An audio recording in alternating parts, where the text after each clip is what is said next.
pinakikilala, Master Chef.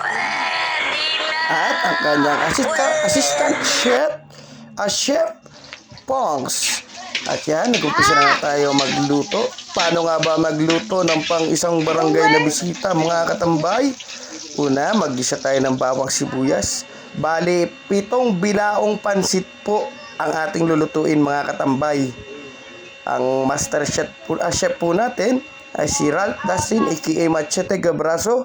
8 ang haba, galigo ang taba. At ang kanyang assistant si Kagawad Pongs. At ang kanyang tiyuki na si Arman Nera. Ayan, inumpisahan na nga po ang unang salang na pang-4 na bilao. At tayo taga-abot. Ayan, taga-bukas at taga-abot ang ating papel dyan, mga katambay. Ayan, ipaghahanda para sa aming Victory Ball, mga katambay.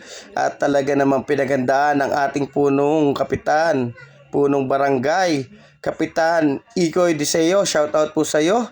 At talaga namang sa kanyang panguna at sa kanyang anak na aming SK Court Deseo. Shout out po. Ay talaga naman pong pinaglaanan ng at ginawa ng paraan kung paano ba sasaya. At ang ating mga bisita ay uupo na lamang, kakain at iinom habang nanonood ng laban ng ating muses ng bawat purok. At yun na nga po, mga katambay, nilalagay na po ang Mickey. Ang amin pong unang menu ay Mickey Bihon Gisado. At yan na nga po, bumabalat na nga po si Master Chef Machete Gabraso. 8 ang haba, galigo ang taba. At talaga naman yan, kung makikita po ninyo, hindi na po kami naglagay ng asin o toyo. Kasi yung mga pawis yan, pumapatak na yan dyan sa aming nilulutong pansit. Kaya yan, kaya nung natikman ninyo, siguro ayun. I-comment mo na kung nakatikim ka ng pansit na yan, mga kabarangay. Kung nakatikim ka, kung anong lasa. I-comment nyo na sa comment section kung masarap ba yung pawis ni Machete Gabraso. 8 ang haba, galigo ang taba. At yan na nga po, naluto na ang unang salang. At yan, nilalahid ko na dahil wala tayong foil. At syempre, dagdag gastos din naman. So, dito tayo sa tradition way. Dahon ng saging. At yan na nga, pinagulong-gulong ko na nga po yung dahon sa baga. Sinasalab na natin.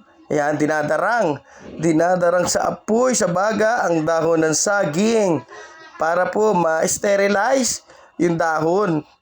At nasagay malinis yung paglalagyan ng ating pansit na Mickey Bihon. Nakikita ninyo, ganyan. Uso pa sa amin dito ang ganyang bayanihan. Yung walang bayad ba?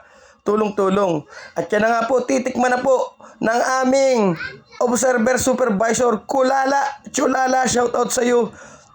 At kung di nyo po alam, si Chulala Larinera ay matagal na rin po yung shit dito sa aming barangay. Talaga naman po, yung mga yan, nagsama-sama po ang mga shit ng aming barangay na sa gayon ay sumarap ang aming mga ihahanda with love. At yan, di na nga nakapagpigil ang aking anak na si Ashwell. At talaga namang, nagkusa na habang kami habang ako'y naggagayak pa ng dahon ng saging. At yan nga po, ang ating Mickey Bihon Gisado. At talaga namang yung mga manok ay inilahok natin dyan. Actually,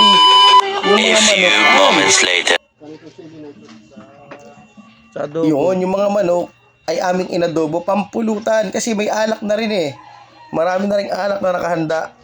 Kaya yan, talaga mong kompleto na yung mga darating natin mga bisita ay iinom, kakain at tatambay. Salamat, mga katambay!